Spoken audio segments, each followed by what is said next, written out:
अब देखो fifth step में क्या करते हैं, फिफ्थ स्टेप में प्रोब लेते हैं और उस प्रोब को नाइट्रोसेलुलोज पेपर में डाल देते हैं। अब देखो ये तो हमें पता है कि नाइट्रोसेलुलोज पेपर में हमारे डीएनए फ्रेगमेंट्स हैं, तो वहीं पे हमें क्या डालना है, प्रोब को डालना है। ठीक है, अब ये तो हमें पता चल गया कि फिफ्थ स्टेप में हमें क्या करना है, पर प्रोब होता क्या है ये अभी हमें नहीं पता। तो अब हम समझेंगे कि प्रोब होता क्या है। ठीक है, तो चलो, प्रोब क्या है, small size single stranded fragment of DNA. तो प्रोब क्या है, small size single stranded fragment of DNA, मतलब डीएनए का एक छोटा सा सिंगल स्ट्रैंडेड टुकड़ा। फिर से बोल रहा हूं, प्रोब क्या है, डीएनए का एक छोटा सा सिंगल स्ट्रैंडेड टुकड़ा, उसको क्या बोलते हैं, प्रोब बोलते हैं। ठीक है, अब देखो प्रोब का हिंदी में मतलब क्या होता है, खोजना। ठीक है, प्रोब का हिंदी में मतलब क्या होता है, खोजना। तो इसका मतलब देखो यहां पे हम क्या कर रहे हैं, डीएनए फिंगरप्रिंटिंग में प्रोब का इस्तेमाल कर रहे हैं। इसका मतलब यहां पे प्रोब क्यों इस्तेमाल हो रहा है, किसी चीज को ढूंढने के लिए। प्रोब का इस्तेमाल यहां डीएनए फिंगरप्रिंटिंग में क्यों हो रहा है, किसी चीज को ढूंढने के लिए। तो किस चीज को ढूंढने के लिए, उसको समझते हैं। देखो हमें पता है कि हमारा जो डीएनए वो बहुत बड़ा है, और सारा का सारा डीएनए कभी भी यूज नहीं होता है डीएनए फिंगरप्रिंटिंग में, क्योंकि हमें पता है 99.9% जो डीएनए होता है वो तो सबका सेम होता है, और 0.1% डीएनए जो होता है वो अलग अलग होता है। तो यही 0.1% डीएनए तो यूज होता है ना डीएनए फिंगरप्रिंटिंग में। तो इसका नाम क्या है, इसका नाम होता है सैटेलाइट डीएनए। इसका नाम क्या है, सैटेलाइट डीएनए। ठीक है, और सैटेलाइट डीएनए के अंदर भी हमें क्या मिलते हैं, वीएनटीआरस मिलते हैं। ये इंपॉर्टेंट होते हैं हमारे लिए डीएनए फिंगरप्रिंटिंग में, क्योंकि ये जो वीएनटीआरस होते हैं ना, ये पर्सन टू पर्सन वेरी करते हैं। ठीक है, चलो अब देखो, बहुत बड़ा डीएनए, उस बड़े से डीएनए में हमें वीएनटीआर को ढूंढना है, क्योंकि वही हमारे लिए जरूरी है डीएनए फिंगरप्रिंटिंग में। और अगर हम मैन्युअली इस वीएनटीआर को ढूंढेंगे तो बहुत ज्यादा टाइम लग जाएगा और बहुत ज्यादा मुश्किल हो जाएगी। तो इस बड़े से डीएनए में वीएनटीआर को ढूंढने के लिए हम किसकी हेल्प लेते हैं, प्रोब्स की। ठीक है ना, किसकी हेल्प लेते हैं, प्रोब्स की। तो प्रोब्स का काम क्या है डीएनए फिंगरप्रिंटिंग में, प्रोब्स क्या करते हैं, बड़े से डीएनए में वीएनटीआरस को ढूंढ लेते हैं। समझ में आया। अब देखो, अब ऐसा क्या क्वालिटी है प्रोब में कि वो इस बड़े से डीएनए में वीएनटीआर को ढूंढ लेता है, ऐसा क्या होता है प्रोब में, उसको समझते हैं।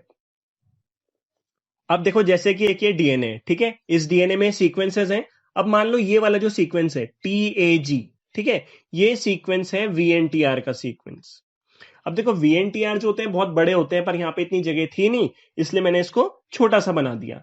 तो जो साइंटिस्ट हैं, जो लैब में जो साइंटिस्ट हैं, उन्हें लगता है, ठीक है, उन्हें लगता है कि शायद इस डीएनए में TAG वाला वीएनटीआर हो सकता है। देखो पता नहीं रहता है, उनको लगता है कि हो सकता है शायद इस डीएनए में TAG वाला वीएनटीआर हो सकता है।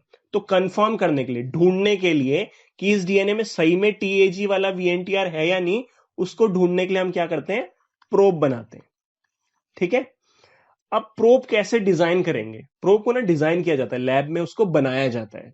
तो कैसे करेंगे, हमें किस टाइप का वीएनटीआर ढूंढना है जिसका सीक्वेंस क्या है, TAG है। ठीक है, इस टाइप के सीक्वेंस का वीएनटीआर मुझे ढूंढना है।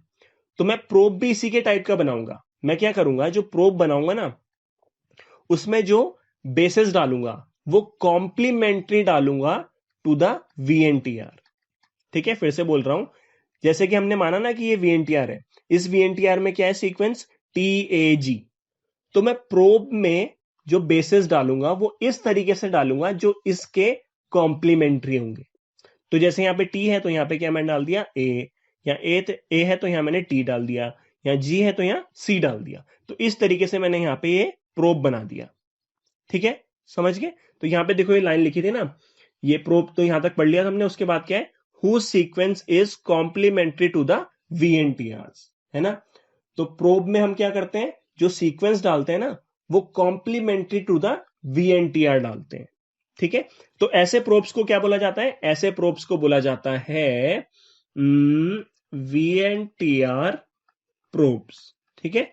जो प्रोब्स वीएनटीआर को ढूंढने में हेल्प करते हैं उन्हें बोलते हैं वीएनटीआर प्रोब्स, ठीक है, समझ गए। चलो अब देखो, प्रोब में जो बेसिस डाले जाते हैं वो वीएनटीआर के कॉम्प्लीमेंट्री क्यों डाले जाते हैं उसको समझते हैं। देखो यहां पे हमने प्रोब डाला, ठीक है।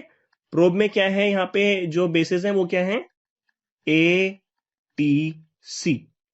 तो जो एटीसी वाला ये है, ये जो सीक्वेंस है ये किससे जाके जुड़ेगा, ये हमेशा जुड़ेगा टीएजी से, है ना, टीएजी से जाके जुड़ेगा। तो वो यहां भी नहीं जुड़ेगा, यहां भी नहीं जुड़ेगा, यहां भी नहीं जुड़ेगा, जहां पे उसे टीएजी मिलेगा वहां पे जाके जुड़ जाएगा, ठीक है ना। तो प्रोब जो है वो कहां पे जुड़ जाएगा, टीएजी वाले सीक्वेंस पे। और हम इसी टीएजी को ढूंढ रहे थे क्योंकि टीएजी हमने क्या माना है, वीएनटीआर। तो इस वीएनटीआर को ढूंढने के लिए हमने क्या किया, प्रोब बनाया, और उस प्रोब में हमने क्या किया, ऐसे बेसिस डाले जो कॉम्प्लीमेंट्री हैं किसके, वीएनटीआर के। तो उससे फायदा क्या हुआ, जैसे ही हमने प्रोब यहां पे डाला, प्रोब क्या करेगा, अपने कॉम्प्लीमेंट्री ढूंढेगा, और जैसे ही उसको ये टीएजी अगर मिल गया तो उससे जाके वो जुड़ जाएगा। तो देखो यहां पे एक प्रोसेस आती है हाइब्रिडाइजेशन। अब हाइब्रिडाइजेशन क्या होता है, जब ये प्रोब, ठीक है, जो प्रोब है ये वीएनटीआर सीक्वेंस से जाके जुड़ जाता है, तो इस प्रोसेस को बोलते हैं हाइब्रिडाइजेशन। फिर से बोल रहा हूं, हाइब्रिडाइजेशन क्या होती है, जब ये प्रोब अपने वीएनटीआर से जाके जुड़ जाता है तो उसको बोला जाता है हाइब्रिडाइजेशन। अब देखो ये जो वीएनटीआर प्रोब्स यहां पे यूज होते हैं ना, इनको रेडियो एक्टिव बनाया जाता है। क्या बनाया जाता है, रेडियो एक्टिव, ठीक है, जो रेडिएशन छोड़ते हैं। तो इसको पूरा क्या बोलते हैं, रेडियो एक्टिव वीएनटीआर प्रोब्स। क्या बोलते हैं, रेडियो एक्टिव वीएनटीआर प्रोब्स। अब इसको रेडियो एक्टिव बनाने से फायदा क्या होगा, फायदा यह होगा जब ये रेडियो एक्टिव वीएनटीआर प्रोब अपने वीएनटीआर से जाके जुड़ जाएगा तो साइंटिस्ट को एग्जैक्टली पता चल जाएगा कि वो वहां पे जाके जुड़ गया, क्योंकि वहां से क्या होगा, रेडिएशन आती रहेंगी। तो रेडिएशन आने से क्या होगा, हमें पता चल जाएगा कि इस पोर्शन पे हमारा प्रोब जाके जुड़ा, मतलब हमें अपना वीएनटीआर यहां पे मिल गया। अब देखो फिफ्थ स्टेप में हमने क्या किया था, जो प्रोब है उसको नाइट्रोसेलुलोज पेपर में डाल दिया था, और हमें पता है नाइट्रोसेलुलोज पेपर में हमारे डीएनए फ्रेगमेंट्स हैं। तो ये प्रोब उस डीएनए फ्रेगमेंट से जाके जुड़ जाएगा जहां जहां पे उसे क्या मिलेगा, टीएजी सीक्वेंस, ठीक है ना, जिसको हमने क्या माना, वीएनटीआर। फिर से कह रहा हूं, वीएनटीआर इतना छोटा होता नहीं है, यहां पे जगह नहीं थी इसलिए मैंने इसको छोटा बनाया, सिर्फ समझाने के लिए। अब देखो यहां पे एक स्टेप किया जाता है जिसे बोलते हैं वॉशिंग। वॉशिंग में क्या करते हैं, ये जो नाइट्रोसेलुलोज पेपर है ना, इसको वॉश किया जाता है। तो वॉशिंग से क्या होगा, वॉशिंग से ये होगा कि any DNA not attach to probe is washed off. वो डीएनए जो कि प्रोब से नहीं जुड़े वो सारे क्या हो जाएंगे, वॉश ऑफ हो जाएंगे, मतलब हट जाएंगे वहां से।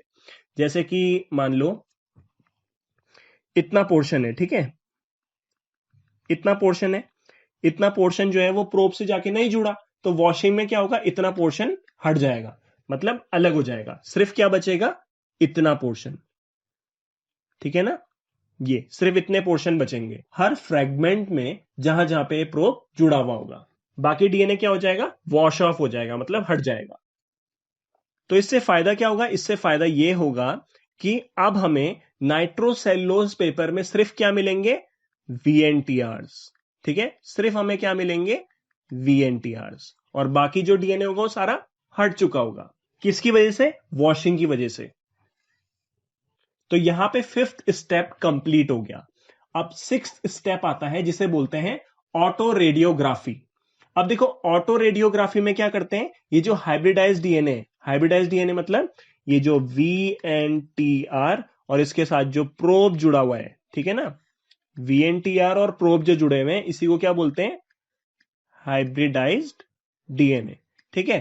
तो इस हाइब्रिडाइज्ड डीएनए में क्या करते हैं, एक्सरे डालते हैं, मतलब इस हाइब्रिडाइज्ड डीएनए को एक्सरे से एक्सपोज करते हैं।